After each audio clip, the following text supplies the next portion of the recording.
Hi, I'm Michael Hartman. I'm Naomi Liu. And I'm Mike Rizzo. And this is OpsCast, a podcast for marketing ops pros and RevOps pros. Created by the Mo Pros, the #1 community for marketing operations professionals. Tune in to each episode as we chat with real professionals to help elevate you in your marketing operations career. Hello, everyone. Welcome to another episode of OpsCast, brought to you by marketingops.com, powered by all those Mo Pros out there. I'm your host, Michael Hartman, joined today by the one and only Mike Rizzo. Not the one and only. There's another Mike Rizzo in the community. That's true. And he's in marketing ops. And he's in marketing ops. Yeah. I forget about that. Okay. One of the two and only Mike Rizzos out there in marketing ops. So, all right. Well, good. Mike, good to have you here. Naomi's off wherever she is in Canada or somewhere. I don't know what she's doing these days. In the world. Can't keep up with her. All right. So excited today to welcome to the podcast Blaine Tetterton, here to talk to us about practical tips for project management. So Blaine is currently head of marketing operations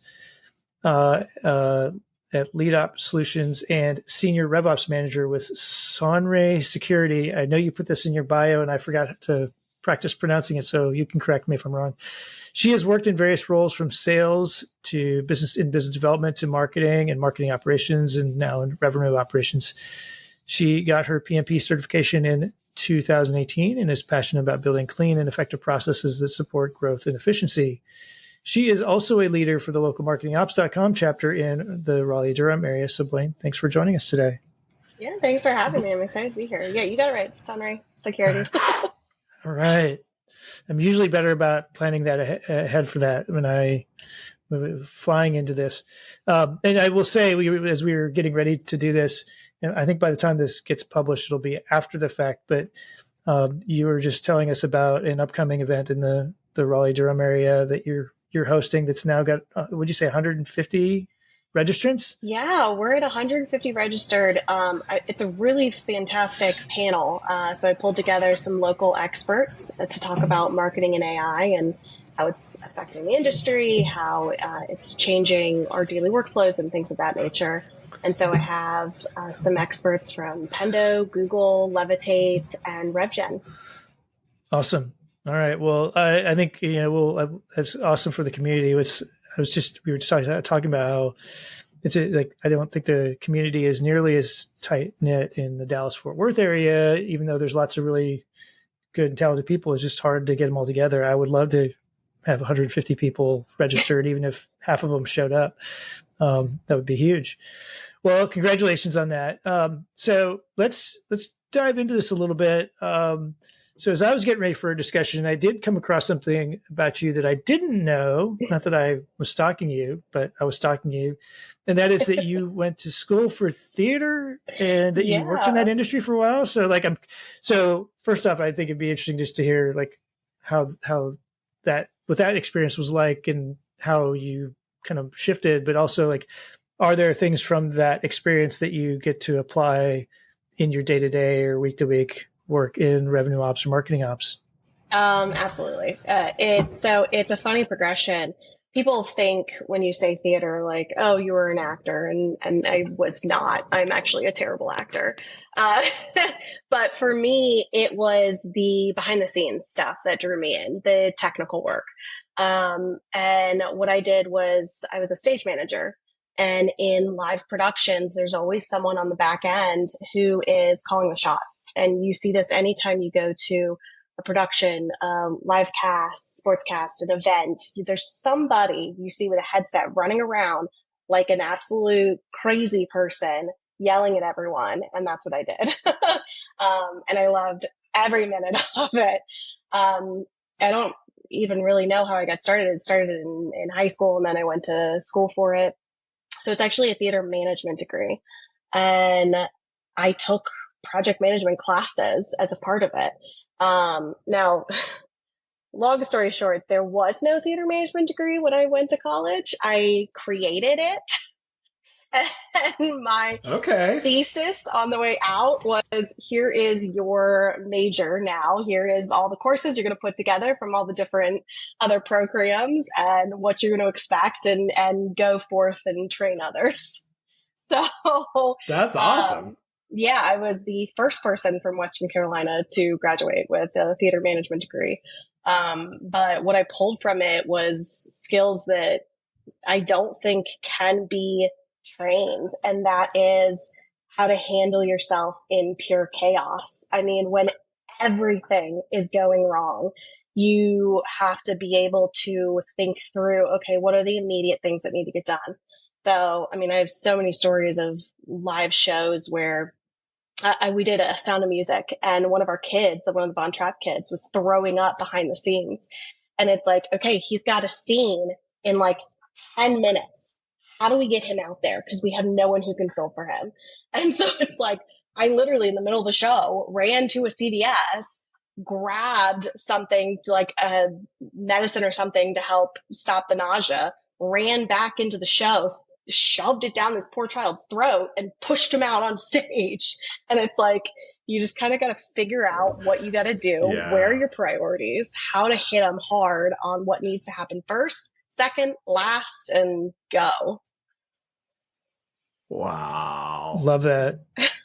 That reminds me. So my wife does a lot of, and has done for a long time, a lot of volunteer work, and does it now as her primary vocation, working at nonprofits. But events are a big part of it. I mean, there seems to be a lot of overlap with what you just described with like putting on events. Like there's always, everybody I know is in events, like they all go like, oh yeah, shit just falls apart at the last minute, right? Just much as you planned, right? Something will go wrong. Or Mike, you probably experienced that with Mopsapalooza, right? I'm just keeping my mouth shut. Yeah. Well, it's funny because last year at Mopsa, I was sitting there and because I am trained for this now, I watch the stage managers. And so I'm sitting there during, I think, one of the keynotes, and the stage manager was like coming back and forth from the curtain. And I'm like, oh God, someone missed a cue. There's something wrong. Like, I know exactly what's happening right now. That's so funny. Yeah, they did a really nice job of protecting me from the chaos. Because I think if I had known some of the things, they weren't major, but if I had known, I'd been like extra on edge or something, right? Because here I am trying to pull this thing off, and I just keep all the chaos away from me.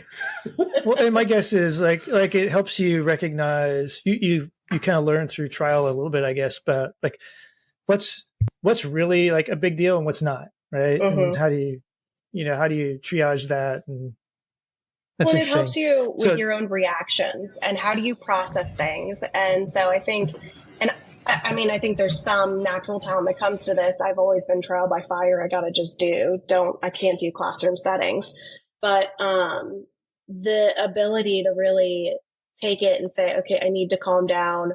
What is the most important thing that needs to happen right this second? And you learn that very quickly in theater. Yeah. Yeah. I mean, I think it rings true with me if I sort of map that onto any kind of like major like technology implementation where I'm thinking about one in particular one of my jobs where we rolled something out and it was could have the potential impact like thousands of people within the company. Mm-hmm. It was a big-ish company. And we had done all we could to try to plan for it. And sure enough, right, something that we didn't anticipate caused a problem with a client. And we had done a decent enough job of communicating to the field what was what we were doing and what could happen and where to go if something went wrong. And so we were able to resolve it to the point where I think it actually built a better relationship with that client. But in the moment, like it was like, okay, what do we do first, right? First we go solve this client problem, and then we go figure out like how do we prevent it in the future. So it makes sense. I think that rings true with me a lot. So, well, let's jump into this a little bit. The topic of project management. I was actually been looking at some of our the performance of our podcast over the last few years, and what I noticed is that project management is like one of the most popular topics when I look at that. Some of our biggest episodes in terms of downloads are there. So I'm glad we're going to get to cover it again because I don't think we've covered it nearly as much as we probably could have. But you recently, and so we're recording this in late August of 2024, right? You recently and maybe in the last couple of months, done a workshop with the marketingops.com community around, I think it was smart sheets, but in project management. Can you maybe talk a little bit about what you covered in that workshop and what some of the big takeaways were from that? If people, I don't know if, and Mike, maybe this, I don't know if this is available on demand or whatever, but if people were interested in that. Yeah, we do have it. Members can access it in basically the conference vault. We put all that content into our repository to go back to and look at. But, when they're live and run by the community, they're just accessible to anybody at the moment when they're live. So, yeah, it's awesome. there. I was just looking at it today because I just ran a session this morning on the fun topic of, is marketing ops marketing or not? So you were the one right before me, Blaine. I saw your name. I wanted to attend that today, but I have a very crazy schedule at work right now. So that's okay. Makes sense. All right. So anyway, so on that session, what can you tell us about it? Yeah, I think it was a great session. I actually got a lot of messages afterwards of people who wanted to know more, had additional questions on how I did certain things. And so it really brought some nice conversations after the fact. But what I did was really just show from a project management perspective how I go about to manage my systems and teams, whether it be when I'm a solo MOPS person in a company or have a team. How can I structure the day-to-day workflow in a way that makes it easy for me to manage my workload and know that I'm getting what I need to get done, but provide leadership visibility, and then also give me some data points on the back end to use to get more resources or whatever it is that I need from the company that I'm working for. So we really walked into how to set up certain forms, how to add certain fields, and then use that to connect to your calendar, how to just process and look at things in a different way that gives you more of that data piece that we as operators really want to have for our output.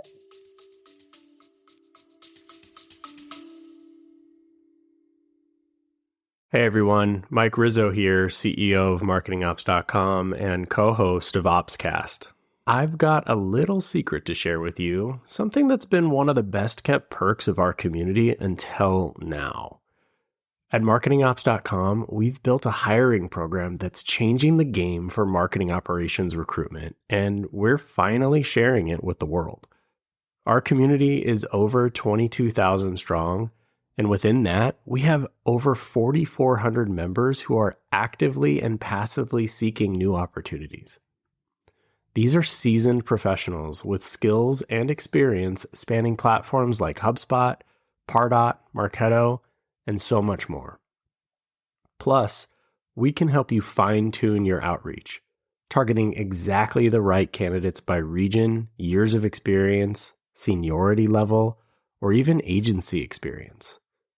But here's the real cherry on top. When you hire through our program, your new team member gets a free membership or a virtual ticket to our annual conference. From day one, they're not just stepping into a new role, they're getting access to the training, networking, and support they need to hit the ground running. So if you're ready to unlock this incredible opportunity, it's time to let this secret out. Visit marketingops.com and find your next star teammate today. Thanks for listening, and as always, keep optimizing.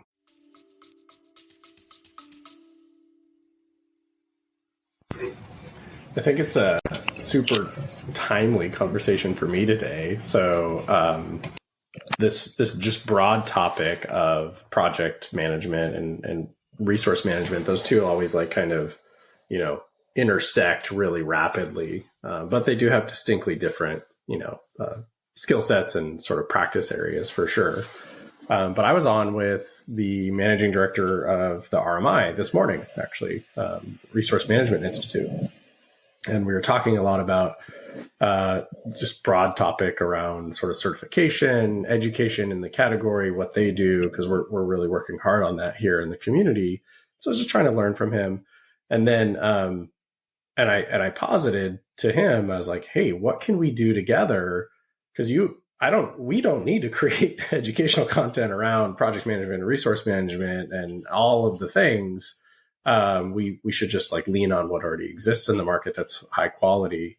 And I think like this is probably one of the hottest topics in our space is like, how do you manage, measure, and sort of maintain a structure for running this like crazy backlog of stuff that you constantly have to deal with.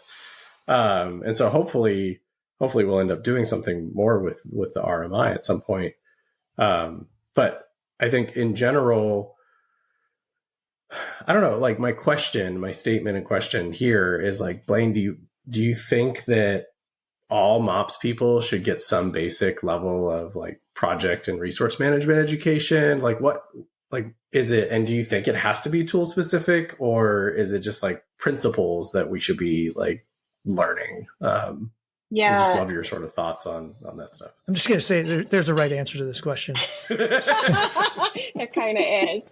Everyone should absolutely get some, and it doesn't need to be formal training, just getting a concept of what are those foundational pieces that are there that you can use to adapt. And it's interesting because when I did go through the Project Management Institute's program, a lot of it I already conceptually knew, but it was when they started to go into detail on, okay, this is how you implement it, this is how you take it one step further, that I was like, this totally makes sense. And so I think that's where that formal training comes in. There's definitely not tool agnostic. I mean, all of the PM tools do ultimately the same thing. It's how you use it.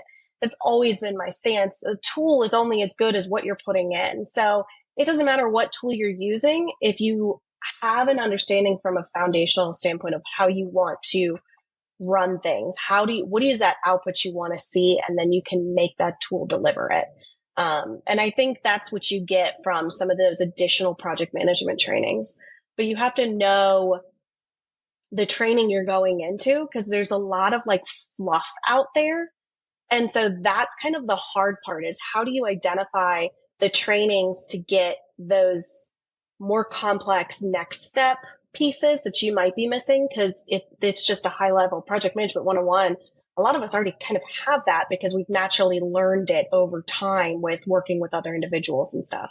So you got to make sure that you're auditing those programs to get that next level.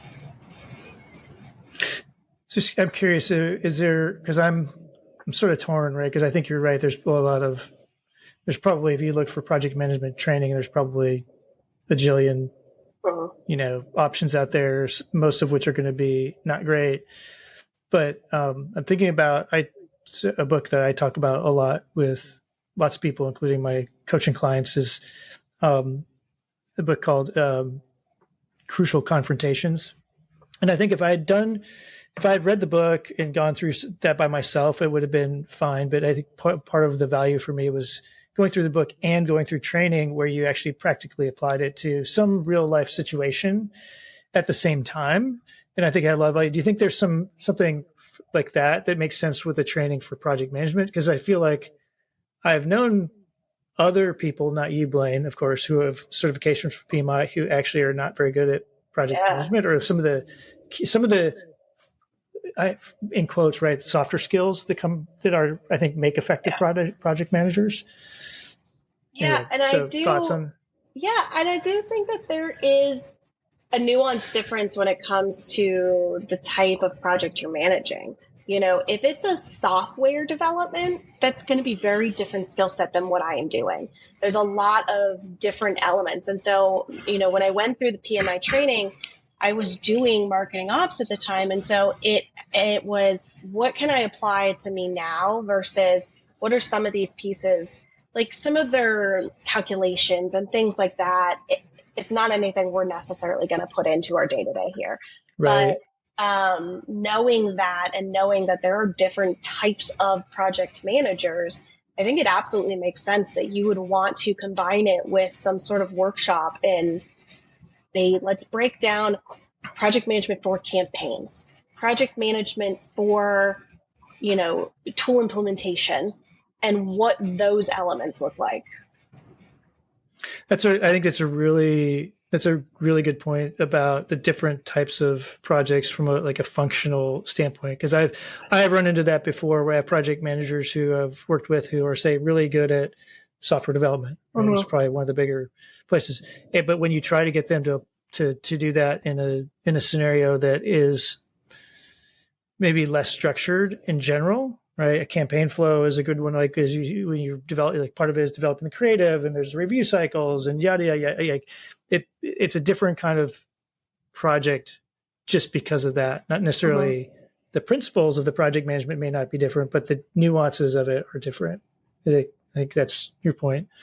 So I want to get into some of these things that you talked about, like, to make, whether it's the tools or like applying the project management things in general better. Before, Mike kind of hinted at this, like, resource management. The way I think about this, having been a manager, team leader, multiple places, is one of the challenges I had, and I think others have had, some more successful than others, is understanding their team's capacity and knowing when and how to then take that along with sort of the backlog of stuff and then build a case for additional resources, whether it's contractors, consultants, full-time people, or whatever. How can project management and project management tools help with, like, understanding capacity and then helping to build the case for additional resources? Yeah, capacity modeling is actually one of my favorite conversations, which most people avoid. But for me, it has such a tie-in with project management and the process that you develop and how you can easily garner that information. And so if you're using a project management tool to handle, it doesn't have to be tickets, but these tasks that you have. So if you were to look at them almost as tickets, a campaign build, new website, all of these items, if you were to look at them as separate tickets and you had a system that would lay it out. And what's great is these tools have automations in place to avoid the monotony of having to fill out multiple fields and this and that. So if you have it where you say, okay, website ticket will now auto generate and say the time estimated to do this is 3 hours, and you're going to assign it to your web developer. And so now all of a sudden you have all of these tickets and the estimated time it's going to take that person to do. And you can calculate it in a week based on that due date and say, oh, well, the tickets due this week are 60 hours worth of work. That is just not going to happen. And you're able to start to modify. Challenge accepted. Right? And so you're able to start to just, in those few fields, identify the capacity of the team. And then what you want to do, and this is always a struggle because no one wants to be micromanaged, but you want to be able to make sure that you have the metrics of how long did it actually take. And so you're putting in, okay, on average, a website page takes 2 hours, but this one was a clone. It was super easy. It took 30 minutes. You want to put that in so that you can adopt your requests that are coming in to better articulate the time it's going to take. And then what I like to do when you look at the capacity modeling is you're mapping it to their calendar. And so you have almost like a set amount of working hours. You have your work hours, but you have meetings, you have admin, you have all this other stuff. What is that set working hours any given person has to do? A manager is going to have a lot less working hours because they have so much admin. So now you're looking at the balance between their level and their working hours versus their workload. And that allows you to give this capacity. And then for your backlog, you're logging every single thing that you want to happen that has come in and has been an ask. And you've got this collection of, okay, our team has delivered this much. This is the amount of hours we have any given week of working hours and what we can do and accomplish. Now we have 400 hours of backlog items. You want them done? Here's what I need. And so it's a clear one-to-one. Right. Yeah, it's interesting. I think that I feel like I'm being heard here, right? This idea of working hours is one, like, I think I've seen many places where they just assume like they're 40 hours a week. So that's your capacity, right? 40 hours per person. I'm like, like, no, that's not really how it probably works, unless your norm is a normal week is 50 hours a week, right? Or something like that, right? Yeah. But there admin, meetings, personal shit, right? Like, there's always stuff that comes in You have to at least give that should be people, expected. yeah, 30 minutes at the beginning of the day and end of the day to clear your emails. Like, all right, that's a whole hour off. So now we're moving. I do. I know. I freak people out who are people who are inbox zero people, like, do not like to see my inboxes. I would have a panic attack. Freaks them out. I am 100% zero inbox. I can't. My husband's not, and I refuse to even look at his email. We are the same person, Blaine, and I refuse to look at my wife's email because it's so many emails. I don't like I have notifications 30 in on my my inbox phone. right now, and most of those will be gone. Yeah. I'm the same way. It's funny. Anyway, all right, so that's good. So, but I think this is good. Like, just in general, I don't think people think of project management and capacity planning and resourcing and all that as sort of interrelated. And I think this is a good point for people who aren't familiar with it. Like, this is part of why you would want to put in place some project management discipline with your team, is to be able to, like, especially if you feel like your team's under-resourced, right? Mm-hmm. You are building the data behind being able to do that. Well, not even under-resourced. I feel like a lot of the struggle is that my team just doesn't know what to prioritize. They don't know what to do. They're so frustrated. There's so much to do, and they don't know how to focus it. And so this can allow that adjustment of, like, okay, here's your set. Here's the exact amount of hours. You don't have to worry about anything else. Here's that set for this week. Well, it kind of, maybe this is what you're alluding to as well. The other one I've seen is something comes in from the side that is critical, high priority. Like, okay, well, yes, we can do that, but that means these other things they're going to be affected, right? We're either going to have to pay people to spend extra time, or it's going to be delayed, or some combination of those. Yeah, absolutely. Yeah. And it's that ability to, like, look for that trade-off. And what's interesting about the intersection of project management, resource management, the two just go hand in hand, like, almost instantly. And I came from that world. Like, I worked at a company called Mavenlink. It was project to resource management software. Like, that's my whole career has been in and around this space pretty much. And so my brain works very similar, I think, in that regard, Blaine, to you. And one of the things that gets really interesting from, like, a taxonomy perspective, and just like a data, like a structure of how you manage your teams, especially on the resource side, is, like, thinking about roles. Like, we all have multiple roles that we play in, right? You can be a strategist part of the time. You could be an implementation, campaign ops sort of, like, person part of the time, right? Like, you could come up with whatever you want your taxonomy of names and roles to be. And you could say, okay, I wear roughly 2 to 3 hats at all times, and certain tasks align to certain skill sets that I have. And this is how I'm going to, like, spread out my time across. Like, you're starting to get deeper and deeper into how do I manage my team, myself, all that stuff, right? Because the components of delivering a campaign or delivering on a implementation of a product or whatever, they require different types of skills and different types of roles. And there's only, like, you can actually hone in even further than just, like, people, like a person, right? You could go further into actually the number of tasks that we have that are, like, campaign, like email development. Let's just use that one. Those are over, like, they're way above and beyond what I actually have the capacity to handle for, right? Like, because I have these other 3 roles that I wear.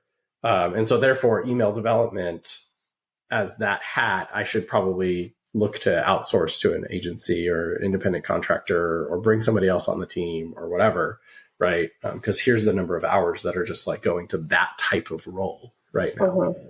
So I think like it's very, I hope that people hear this episode and go, oh, wow, that could be super helpful for me to start thinking about taxonomy and how I think about roles and responsibilities, not just at the like individual human level, but like down to the literal job responsibility of what it is that they're doing.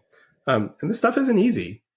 Like we could talk about it all day long, but it takes work to think about what are all the roles? How do I create that taxonomy? How do I assign them? What tools do I use to be able to do that?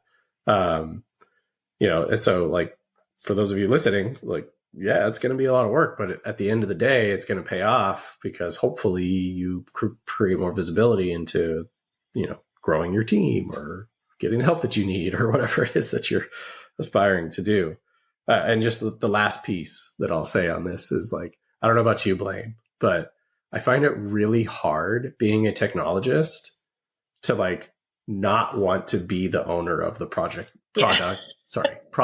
management solution, right? Like, because you know how tools work and you're like, oh, I know how to make these, features go together. I know how to set up the taxonomy, but it's like, okay, but hold on a second. Are you responsible for the project management tool, Blaine? As a marketing ops person, is that your job? Are you asking me? Because it depends on the company. It depends on the company. Okay. Love it. It depends answer. Yeah, it depends. And it's funny you actually say that. In my current company, my boards I own. So I own my sections, but overall the project management tool, everyone has their own section. So marketing has their section, ops has their section. I own and run my section how I want it. In other companies, I have managed the whole thing. And, that's great. It's a ton of work, but it's great because I have complete control. But I also have worked for help support consulting companies where I didn't own any of it. And I went bonkers because the way they had things set up just did not make sense. I mean, at some point you have to take ownership of, you can at least own what's assigned to you. Like if it's a certain item assigned to you, you have the rights to manage it how you want it. And so if you want to add the certain fields for your tracking and things like that, do it. That's sort of my suggestion at that point. Yeah. It's interesting that you share it that way. I think at the top of your description, it was like, it's not tool specific. It's a matter of how you deploy and use the tool, right? But, and that's true of all the MarTech that we manage, right? Marketo is great if you implement it the way you want to. It's also bad if you don't do a good job with it, right? HubSpot falls in the same bucket, all the tools, right? But I think one of the things I would just caution, like throw the word of caution out to folks in the audience is like, one of your roles now, Blaine, one of your hats that you wear as a job description is that you're a project manager, and you're using project management software and deploying it in a way that is effective for your business. Now, I could make an argument that if you also manage other technologies, that's a different type of job role and responsibility that you need to take on. It's a different hat.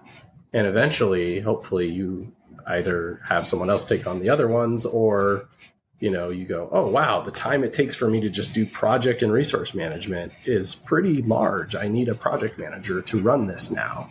And I would say for those listening, like, exercise caution, because you want to implement it and make the tool work for you. But now you're the project manager who owns a project management software, which is like way different than running the tech stack for go-to-market and marketing ops and all that other stuff. So it's hard. There's a lot, but it's agreed. Yeah. Sorry. And if your company isn't going to view your hours like you are, and then all of a sudden they're like, yeah, take it, own it. Now all of a sudden you've added that and you're like, I can't produce as much. And they're like, why not? Well, I'm running all these tools. Okay, take the tools away. Well, that wasn't the point. Yeah, right. That's not I think what you're getting is like project management is one of those things that I've seen a lot of places where people are just expected to do project management as a part of their job without any kind of guidance on what that means or how it should be done. And anyway, so I think I'm a big believer. There's probably some point at which you go like, we actually need, say it's within marketing, we need a dedicated project management expert. May or may not be a full-time role, but we can get that. I'm really interested because I've worked with a number of different project management tools, lots of different ones. Some I would probably never ever use again if I could avoid it, and others where I'm like, I can make that work, and a lot of them in between. But I think you mentioned a couple of times, and you mentioned when we talked before about like there's some things you can do in the way.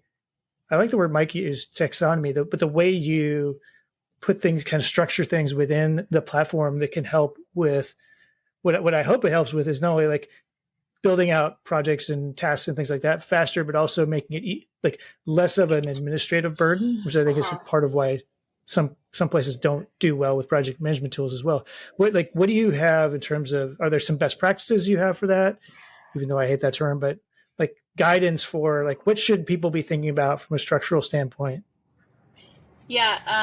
I always say when you look at this, it's important to know what are you wanting to get out of it? Are there certain data points you want out of it? Then those are probably those markers you need to make sure are included.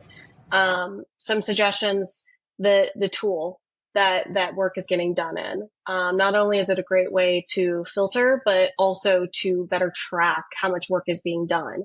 And so I always have like a tag or a field that breaks down what that tool is. I like to have some sort of like requesting department. You know, you want to be able to. I'm sorry to interrupt. So that first one, I want to make sure you're saying for a given project or task, like I'm doing this work in HubSpot or Marketo or Salesforce or whatever. That's what you're talking about. Not okay, got it. Yeah. So it's like if you were to have all these tickets in front of you, you would have markers on each of them. The tool that you're doing that ticket in. So if it's a email request, you're building it in Marketo. If it's a website, it's WordPress. And then the requester, the person who submitted it. So is it coming from leadership? Is it coming from, your sales team? You want to be able to say, hey, sales, we've delivered 90% of your requests, things like that. Those are the types of key factors that you want to say, okay, I want to be able to track how many tickets I am working on that are 4 or 5 hours of a single task. And so you want to be able to track, okay, what are the estimated hours for those work? And so things like that are going to be necessary fields that you're going to build into this project management tool. And then you can create your automations. All of these tools have these workflows and automations that if you say email creation, it's going to auto tag Marketo because you've created that automation workflow. And so you're not having to manually go in and change these fields for every ticket. You've got your rules in place. You know what each one means. And so when you put a ticket in, it automatically sets that up for you. That makes sense. I've never done one where I really actively track what team or role somebody who's requesting tickets, but I could totally see the value in that in a number of ways. That has come into play when you have like a product marketing, a customer marketing, and lead gen marketing, and everyone's like, you don't do as much for me as for them. And it's like, actually, if you look at the tickets that I've received, I have performed equal percentage. And so it's like a huge data point. Don't argue against me. Love it. Yeah. Okay. So that's good. So another thing, and this kind of gets to the structural stuff. Again, having worked with different tools, what I found in general, I think of some tools that better at, like, I'll call them medium and large projects, right? Where you have lots of tasks, and especially if they go across multiple teams, things like that, or multiple roles, versus those that do kind of queue management really well, right? Ticketing type things. I've struggled with finding ones that do both of those well, but I'm fairly certain that partly it was just because I haven't had the time or the particular training on how to make them work right. But do you run into the same things, or are you like, do you think of those kinds of, and I'll call them initiatives because I want to avoid tasks and projects and things like that. But like, do you find that you have to have different tools for different kinds of initiatives? Yeah, for sure. There are some tools that are better at that than others. I have found a few that you can create these workspaces, and the workspaces can be in association to those types of initiatives. So you have a workspace that's associated to more of those ad hoc things. You have a space that is your tech implementation, and you have a workspace that's set for your high scale, year-long projects. Each of them have their own workspace. And so it really is, how is that project management tool structured? Because some do that really well, some don't. Yeah.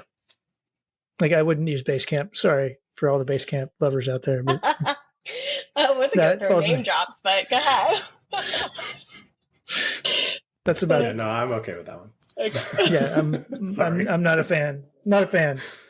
It has its place, but generally they all speaking, do. They all have their place, Right. and you have to know that. You have to know what tools can handle that. I think for me, what is important in a tool is that no matter the amount of workspaces, I want one spot that me as a person doing the work can look at and see everything that's assigned to me. I want to know, no matter the workspace it's in, where are the list of my items that I have to work on in a given time frame. And so as long as I have one central spot for that, the rest of it can sort of be mixed bagged.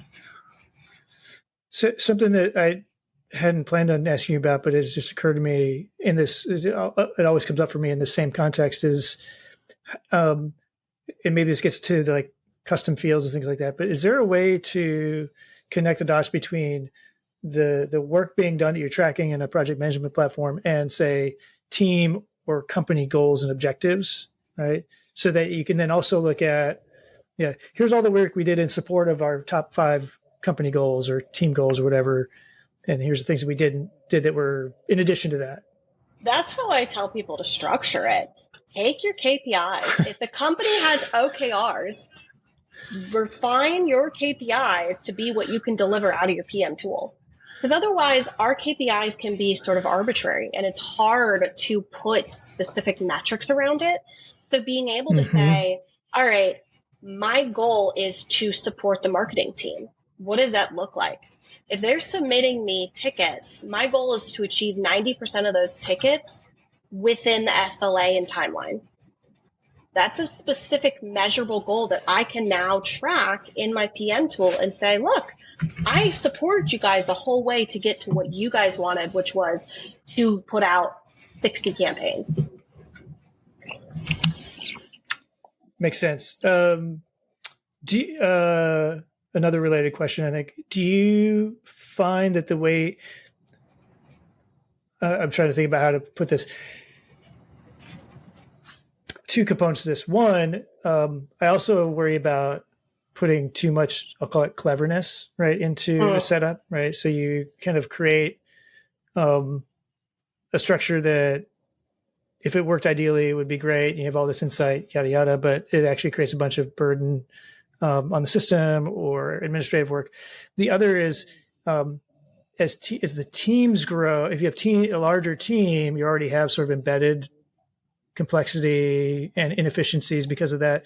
So do you have sort of different levels of like customizations to the tool and or how much structure you put into the tools based on size and stage of and maybe maturity of a team? Oh God, yes. What I had built out in a couple of roles back when I had a team of 5 under me, and our revenue ops team was 12, and I was supporting 40 marketers. That structure was very complex and would not work in the setup now where it's me supporting 3 marketers. Like it's not going to happen. Right. So I think you have to balance that. But again, it's knowing what in your current spot do you want to get out.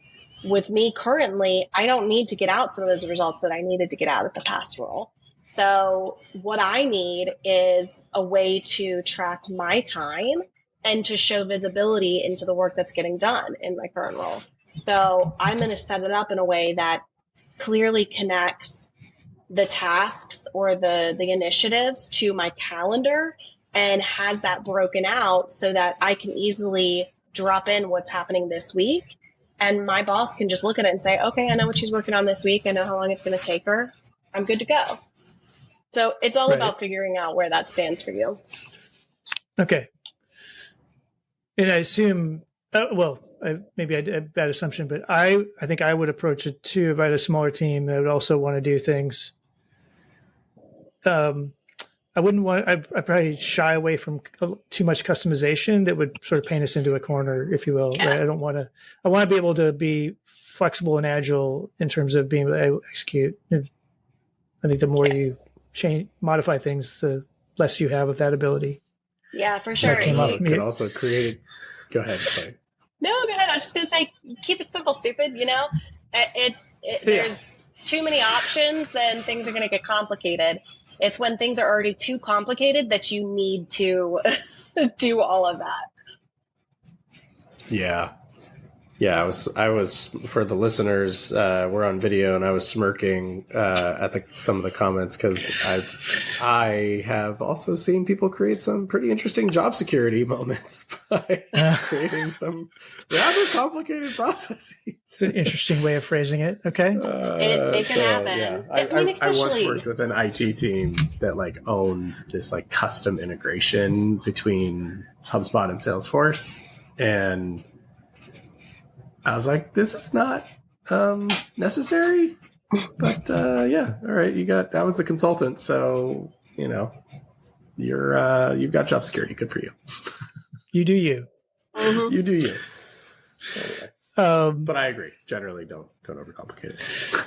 Yeah, I mean, but that's a general sort of mindset I have with just about any technology. So it's natural for me to think of it that way with project management tools. So a couple more things I wanted to kind of bounce off. So we've hinted around this a little bit. If you're part of a team, say, like you were at a larger team where you had a large set of people, right? It probably was fairly obvious that there was a need for project management, sort of maybe not centralized, but a dedicated project management resource, right? That supported the entire team.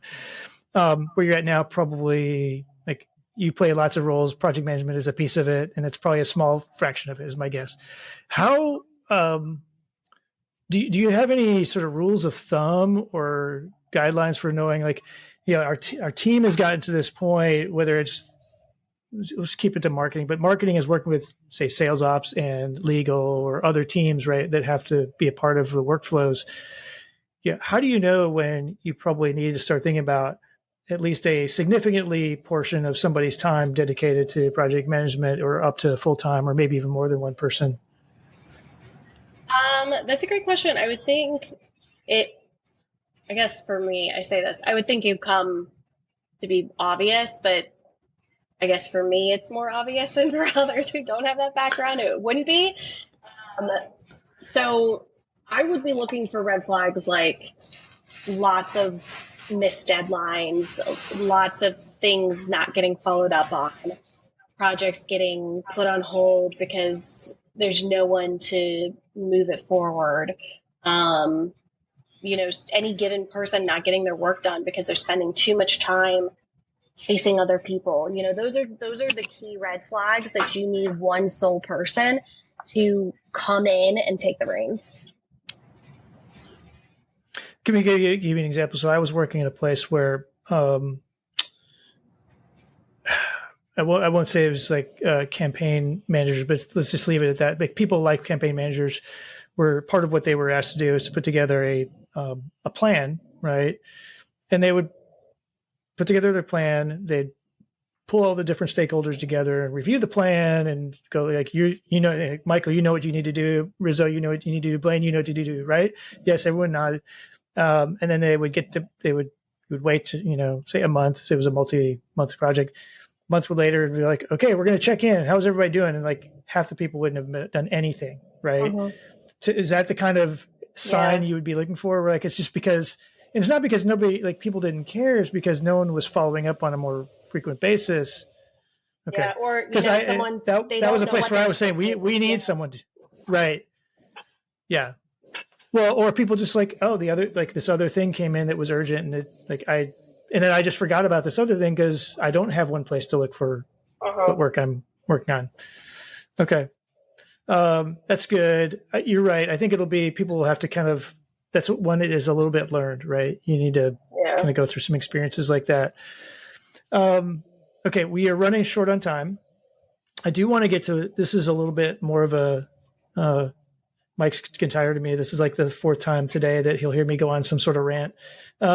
This one I won't be a rant really, but I do think I see people, I saw this in another community that was more for like chief of staff or ops, like general ops people. People were asking like, oh, what do you have for time management? And I saw people putting in suggestions for what I think of as project management tools, which to me are just different than like personal time management and that kind of stuff. But do you see people sort of mixing those? And then I do remember you said something about you can have your project management system linked to your calendar too. Like how, like, do you think of those as different things? Does your brain just sort of like meld them together? For me, I try to separate them. I do think of them together and separate, if that makes sense. So I think I get you there. Okay. I view it as, I mean, time management is a mix of that. So to do time management, you have to have certain tools to help you. Project management tool is a great way to help, but it's not the end all be all and it's not everything. We sort of teetered on the line of talking about time blocking, which is one of those time management styles that you can use that I have found helpful. And so what I like to do to sort of combine these items is those hour blocks that I was telling you about on my, different tasks or initiatives. I am filtering on, okay, this week, what are similar tasks that I have and how long do they take?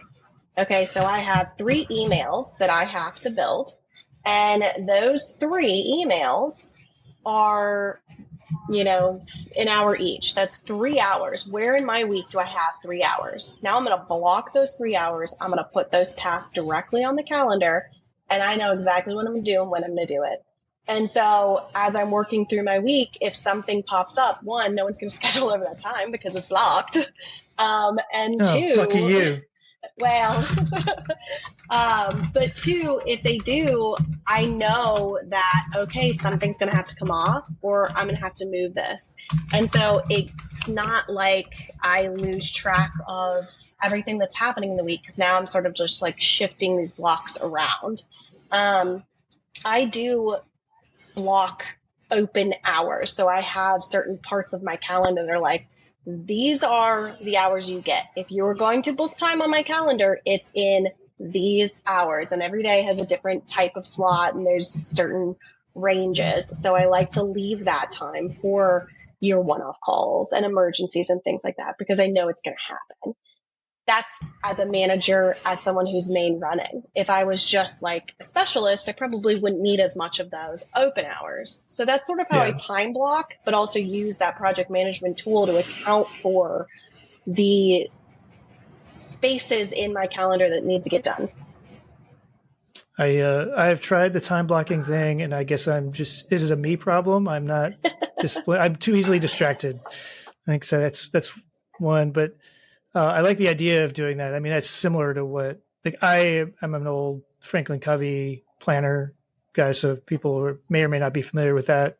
I don't know if they're around. Well, they're still around, but paper-based calendars, digital one sucks. And like that idea of like having to-dos and putting them on the calendar and big blocks and doing all that. The other one, I think you brought up an interesting one. I heard about this years and years ago. So a manager said that, in this case, it was like working in an office, like on my door, he would here's my available time for got a minute meetings, right? Because it was always like people would just pop in and go, got a minute, and it would be like nonstop distractions. And he's like, if you've got an urgent thing, like super urgent, okay, you can interrupt. But otherwise, if it's not really that, like it doesn't have to happen right this very second. Like, here's when I'm available for those. You just sign up. Yeah. I call them open hours. Office hours. Nice. I call them open hours. And I will have certain items that I know I'm going to try and work on during those, that I know if somebody pulls my focus, it's not an end all be all. It's not like if I'm doing a pipeline analysis, no one can bother me. That's not, I can't be sidetracked. It's going to mess everything up. Right. But if I'm responding to emails or, trying to do some different admin tasks, things like that, I'm going to put it in those open hours so that people can hit me up and I can step away, come back, step away, and it's not going to disturb everything. I like it. I have one final question for you, Blaine, from me. I don't know. I think we're pretty much at time too, but go for it. My question is agile or waterfall? We don't have enough time for that one, Mike. Yeah. There's a right answer to that one too. Yeah, agile. I don't know. Like I think agile is good for some things. I'll get Rucker to come back.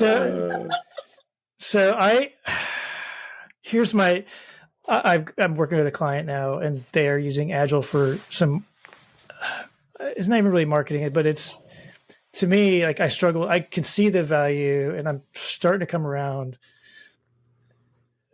But the overlay of sprints to the kind of work that is being done just doesn't match in my head, right? So I'm very often finding things that are taking longer than a sprint. So instead of me just tracking one thing, I'm artificially creating extra items in the project management system, and it's like it just feels agile wrong. Agile but lean. You got to be cautious with how you approach it. But if you have it set in the right way, I use sprints. That's how I use I have my weekly sprint, and that is my setup and my board and my project management tool, and that's my daily life. I'm open to it. I'm still not there. I also don't believe in waterfall. Like I think there's a case to be made for something sort of in between, or for elements sure. of both. I will abstain from answering it. I'm not sure. Does that mean you like waterfall, Mike? Is that it? Yeah, I'm totally a waterfall guy. Wow. Are you really? Yeah. Oh, no. Because I think nothing happens without a dependency. Mm. You can't do something without something else happening first. There are dependencies. Yeah, to an extent. You have to have like an initiation trigger, but at some point, like things need to happen at the same time. Like, I think deadlines are more important than dependencies. Like, I think without deadlines, then people don't know when does something actually need to be done. Yeah. I don't know. I just I can make a plan in a sprint to build the email, but if the copy's not finalized, then I can't plan for that. And there's a dependency there. And therefore I need to track the dependency and the reliance on the team to be able to give me the things when I need it. And so to your point, deadlines are deadlines, right? But I can't do a sprint plan without knowing the prior dependencies. Now you're talking lean, Mike. Now you're talking lean. And the methodology behind lean there. So I know. All right. So I think clearly, we've come up with the new argument of is MOPS marketing. Like, this is the new hot topic. There it is. We're going to keep going. There we go. Well, clearly we could continue on. Unfortunately, we are actually past our time. This has been a great conversation, Blaine. We probably didn't even cover all the things we had planned on. So thank you so much for that and the insights. If folks want to kind of keep up with you or what's going on, or pick your brain a little bit, if you're open to it, what's the best way for them to do that? Yeah, I'm totally open to it. I love it. You can connect with me on LinkedIn. I'm pretty sure I'm the only Blaine Tetterton out there in the universe. So I should clarify, the only female Blaine Tetterton in the universe. So it shouldn't be hard to find me. There you go. Got it. And maybe the only one who's hosting chapter events in Raleigh too. So that's right. Yes. Yes, sounds good. Well, again, thank you, Blaine. This has been a fun conversation. I think our listeners are going to really get a lot from this. Mike, thank you as always, and thanks to our listeners for continuing to support us and give us great ideas and suggestions for topics and guests. If you have any of those suggestions, feel free to drop us a message on Slack or in LinkedIn or wherever you find Mike, Naomi, or me. Until next time, bye everyone.